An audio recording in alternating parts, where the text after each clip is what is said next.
تعددت التقارير التي نشرتها هيئات ومنظمات دولية حول معاناة الساكنة بمخيمات تندوف بالجنوب الغربي للجزائر، لعل آخرها تقرير المكتب الأوروبي لمكافحة الغش والاحتيال. تقرير أماط اللثام عن أحد الأسرار الأكثر كتمانا بين جبهة البوليساريو والجزائر. التقرير الأوروبي كشف القناع عن مافيا منظمة تعمل في تجارة تبدو مزدهرة تمتد بيد الاختلاس إلى القوت اليومي لساكنة المخيمات من خلال التلاعب بالمساعدات الإنسانية الدولية الممنوحة لهاته الساكنة. تقرير المكتب الأوروبي لمكافحة الغش والاحتيال يستند إلى نتائج بحث وتقصي أجري منذ سنة 2003 بعد توصله من طرف الهيئة الأوروبية المكلفة بالمساعدات الإنسانية بمعلومات تفيد بوجود احتمال تلاعبات في المساعدات المقدمة لساكنة المخيمات. هنا حدد المكتب الأوروبي هدفين اثنين: تحديد عدد تقريبي لساكنة المخيمات، والبحث عن أدلة مادية تفيد بوجود تحويل لمساعدات المانحين. نتائج التحقيق كانت صادمة: عدد ساكنة المخيمات أقل بكثير مما تدعيه الجزائر والبوليساريو، كما أن عمليات تحويل وجهة المساعدات أمر واقع ومنذ مدة طويلة وبطرق منظمة. التقرير يضيف: يبدأ كل شيء بميناء وهران، حيث يتم فتح حزم المساعدات الإنسانية الدولية في غفلة من أعين المانحين. هنا يدخل المهربون على الخط لتتم عملية الفرز بين ما يمكن تسليمه وما يمكن اختلاسه. يتم استبدال الأغذية ذات الجودة العالية بأخرى ذات جودة أقل. عند هذه النقطة يعتبر المكتب الأوروبي أن ثلث المساعدات يتم اختلاسه ليتم بيعه محليا بالأسواق الجزائرية. عملية نقل المساعدات في اتجاه تندوف تتكلف بها شركتين جزائريتين. تمتد الرحلة إلى 49 يوما في مسار يستغرق في العادة 5 أيام.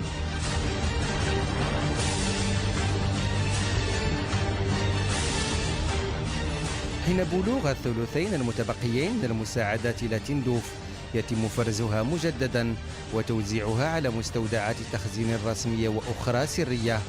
هنا رصد مراقبو المكتب الأوروبي العديد من المستودعات السرية حيث يتم تخزين المساعدات التي يعاد بيعها بعد استخراج غالبيتها من التعليب الذي يشير إلى مصدرها باعتبارها مساعدات دولية، ليتم شحنها مجددا نحو أسواق جزائرية وموريتانية ومالية.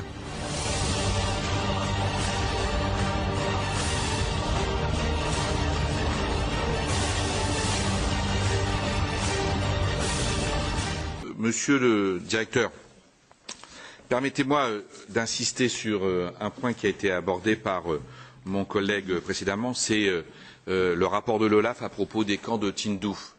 Et excusez-moi pour peut-être mon impertinence ou mon constat, j'ai l'impression que vous noyez un peu le poisson, comme on dit en français. Donc essayons un petit peu d'aller plus loin et j'aimerais avoir des réponses un petit peu plus précises de votre part. On a découvert, concernant l'OLAF, que sur des marchés subsahariens, d'importantes quantités de l'aide alimentaire européenne destinée aux réfugiés sahraouis des camps de Tindouf avaient été découverts, et cela dès octobre 2003, sur des marchés mauritaniens, maliens. Et donc, compte tenu de cela, de ces soupçons importants, de ces découvertes importantes, il a été demandé à l'OLAF de bien vouloir enquêter. Et les conclusions datent de 2007, mais nous ne sommes informés que depuis la semaine dernière, début janvier 2015, et l'OLAF, en 2007, conclut à une fraude de grande ampleur. Il ne s'agit pas seulement d'un problème de suspicion ou d'enquête financière, il s'agit d'un problème politique qui atteint la crédibilité de la Commission européenne, de la haute représentante, de nous tous, des institutions européennes.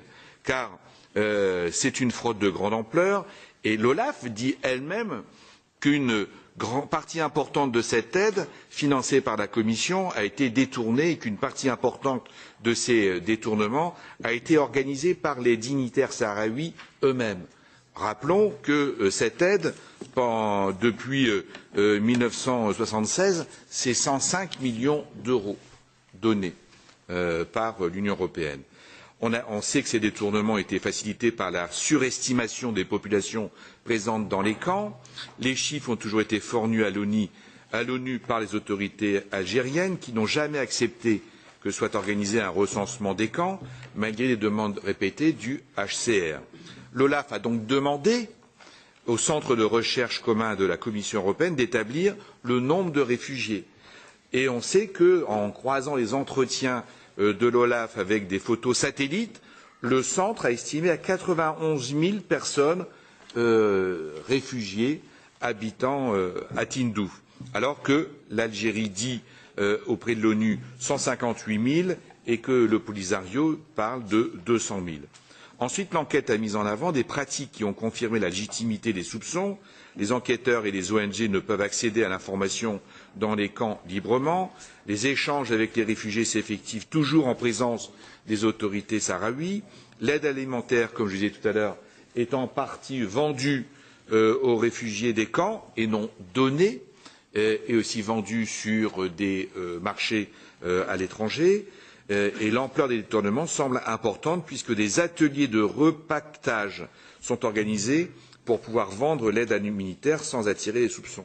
Donc je pense qu'il y a urgence pour que, compte tenu de notre rôle, la commission de contrôle budgétaire, compte tenu de la volonté de Mme Mogherini que de faire toute la lumière sur cette situation qui est aussi une situation politique, il y a urgence à prendre des sanctions de la part de l'Union européenne. I was happy to see the Olaf report come out, and time of investigation was the time that I was heavily involved with doing some humanitarian aid, and so I know some of the struggles, and I was happy to see that the report confirmed some of the things that were going on. It would be very nice if there were more accountability for the humanitarian aid going to the camps. And also it'd be nice if the people in the camps had access to the Olaf report and they could read it.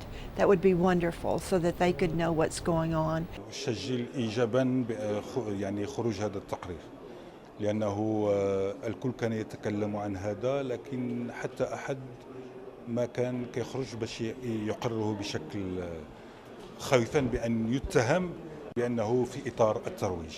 هذا تقرير موضوعي قامت به المفوضية، وهذه المفوضية لها مصداقيتها لأن المال هي مسألة ديالها. لأن كنعتقد بأن أمام الرأي العام الدولي اليوم هناك واقع يعرفونه، فرق شاسع ما بين الخطاب والواقع، وهناك كذلك يؤدي إلى فهم شيء يطالب دائما به المغرب وهو الإحصاء. يجب إحصاء الساكنة المتواجدة في تندوف لمعرفة الواقع، وبالطبع لا الجزائر ولا البوليزاريو يحاولون قدر المستطاع أن لا يكون هناك إحصاء. اليوم سيضطرون للقيام بذلك لأن المنتظم الدولي سوف لن يسمح بأن تستمر المساعدات وهذه المساعدات تسير في اتجاه آخر. على الاتحاد الأوروبي أن يضع آلية للمراقبة، هذه مسؤوليته اليوم وهو مطالب بذلك، لكن فوق هذا وذاك يجب أن توضع الأسس عبر الإحصاء لمعرفة من هو من ساكنة الصحراء حقا يتواجد بتندوف وهم كثيرون من ساكنة مناطق أخرى، وهذا الكل يعرفه والعالم يعرفه، وأعتقد بأنه آن الأوان بأن يتحمل كل واحد مسؤوليته.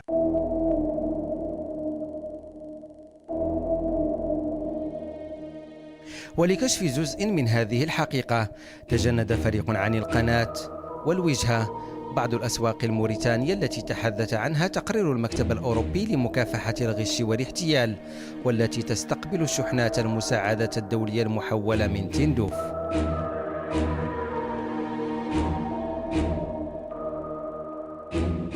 سوق الغيران بمدينة واديبو، أحد أكبر التجمعات التجارية، بعد جولات بأزقة هذا السوق الشعبي بدأت تنكشف الحقيقة شيئا فشيئا.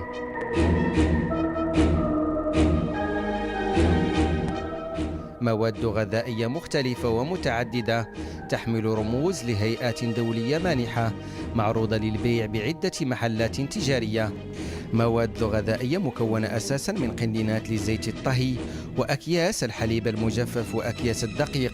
هي في الأصل مساعدات دولية ممنوعة من البيع يتم جلبها عبر مافيا ومهربين تابعين لجبهة البوليساريو ليتم بيعها داخل هذا السوق مقابل دفع نسب مهمة من الأرباح لكبار المسؤولين بالبوليساريو.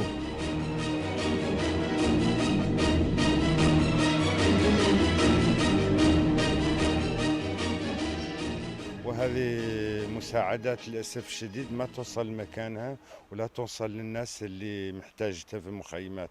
هذه مساعدات يقبضوها قيادون في البوليساريو ويمشوها للبيع في شمال غرب افريقيا، في موريتان وفي مالي وجنوب الجزائر.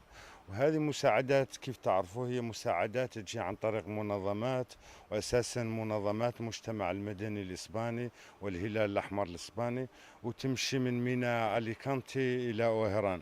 من وهران هناك ناس تهربها إلى شمال مالي وجنوب الجزائر وشمال موريتانيا. وإحنا فات سبق لنا عام 1994 أن اكتشفنا هذه الأساليب وهذا التهريب اللي يقوموا به البوليساريو لهذه المساعدات الإنسانية. وبصفتي كعضو سابق في البوليساريو كنت نشتغل في العلاقات الخارجية للهلال الأحمر الصحراوي، قد اكتشفت هذه الأمور أن هناك تهريبات وقلتها المسؤولين هناك.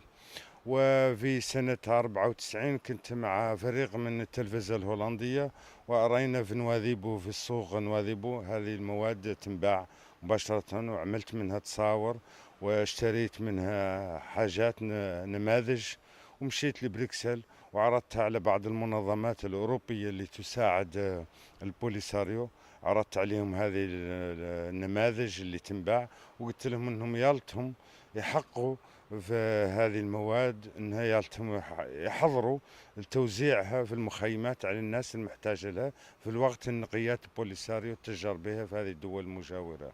وهذا كله مهربين وقياديون في البوليساريو. وفي الزويرات في موريتانيا هناك متاجر لهذه المواد موجودة حاليا. وهكذا هذه حالة شينة وسيئة لهذه الناس المحتاجة في المخيمات، وعادوا قيادة بوليساريو التجار بهذه المواد. وهذه فضة المواد عاد يشتروا بها العقار في إسبانيا في إيطاليا في فرنسا إلى آخره.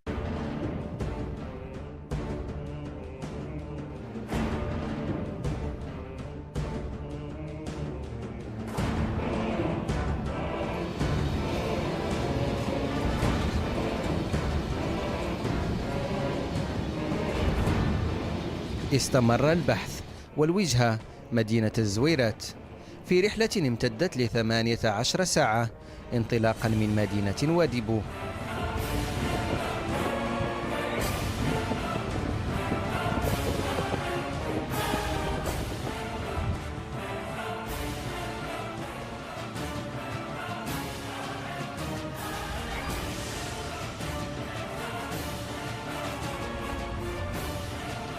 هنا بأحد الأسواق الشعبية اتضح حجم التحويل في المساعدات الإنسانية الدولية المخصصة لساكنة المخيمات.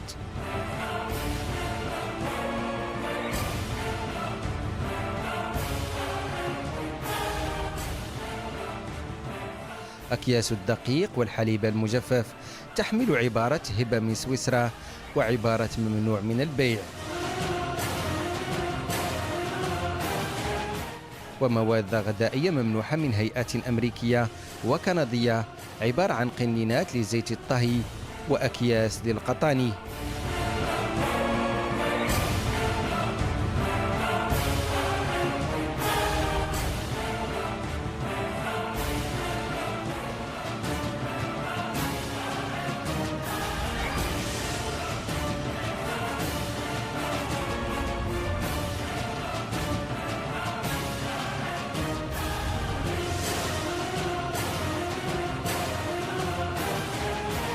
كما مواد شبه صحية مخصصة للنساء ممنوحة من منظمات دولية.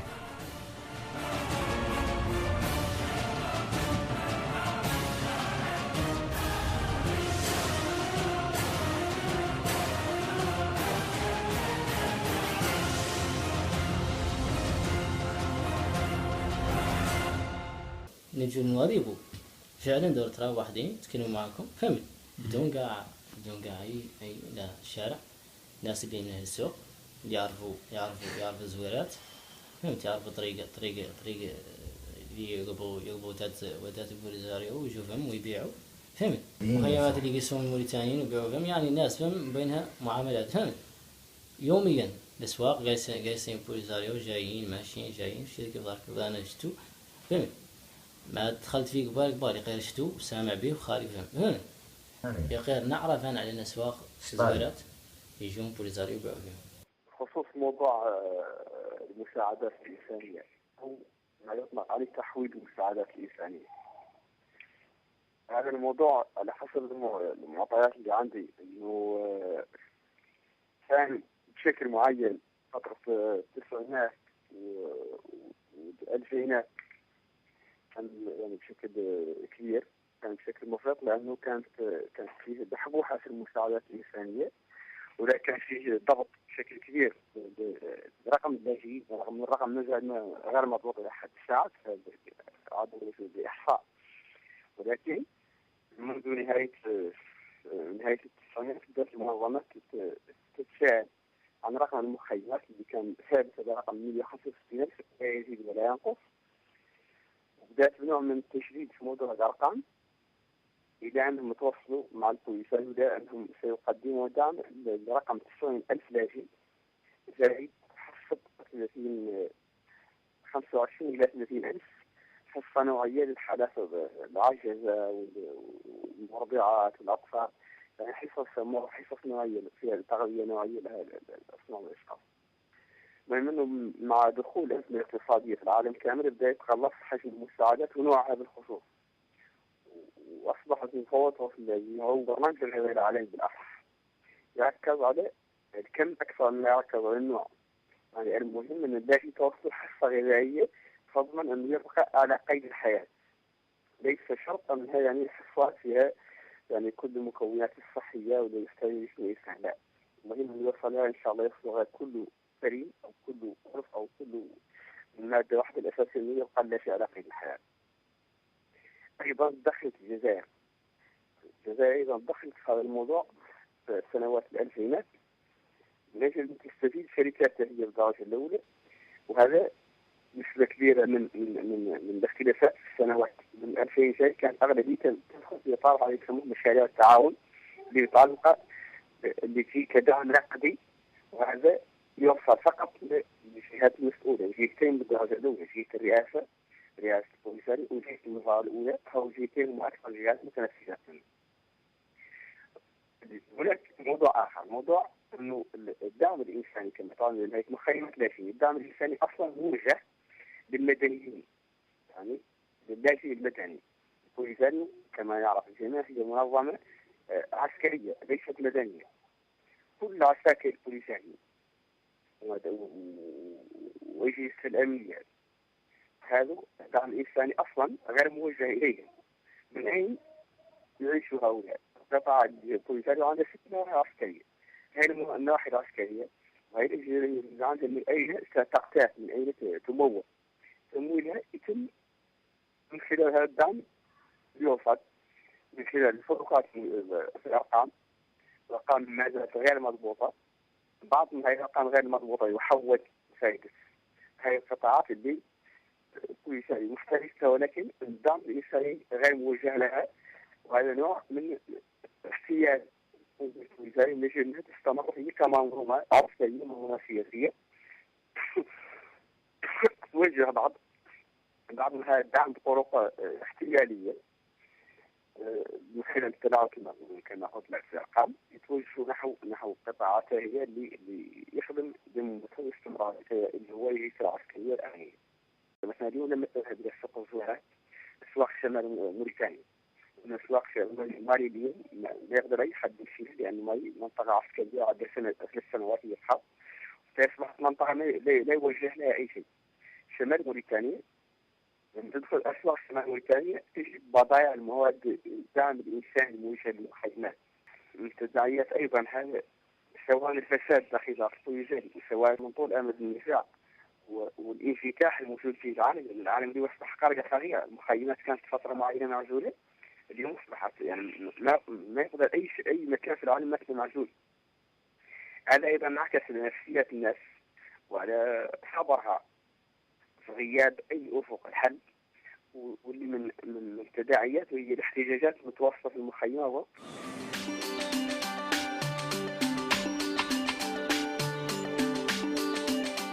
انتقلنا إلى مدينة جنيف.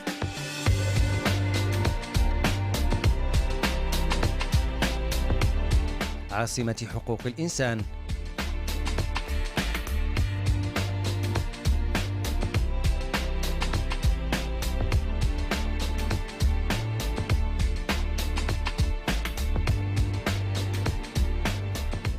هنا حيث تم عرض قضية الاختلاس المكثف للمساعدات الإنسانية الموجهة لمخيمات تندوف أمام أنظار مجلس حقوق الإنسان التابع للأمم المتحدة بحضور السفير الجزائري لدى هذه الهيئة الأممية.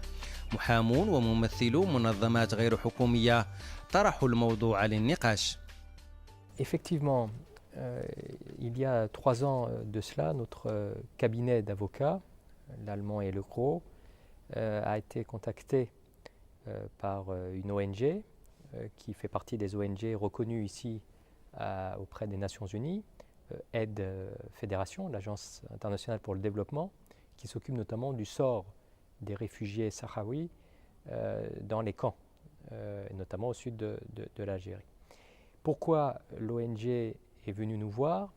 C'est parce qu'il y avait des rumeurs dans la presse, notamment, comme des rumeurs selon lesquelles l'aide financière que l'Union européenne débloque pour les camps de réfugiés, il y a quand même 10 millions d'euros à peu près par an qui sont débloqués par l'Union européenne pour venir en aide aux réfugiés de ces camps. Il y avait des rumeurs comme quoi ces aides étaient détournées. Alors, il avait été question d'un rapport qui avait été fait par l'Office européen de lutte antifraude. L'Union européenne a un organe d'enquête qui vérifie qu'il n'y a pas de détournement des fonds européens. Et précisément, nous avons alors proposé de demander à avoir accès à ce rapport, car il y a un principe fondamental dans l'Union européenne, c'est le principe de la transparence.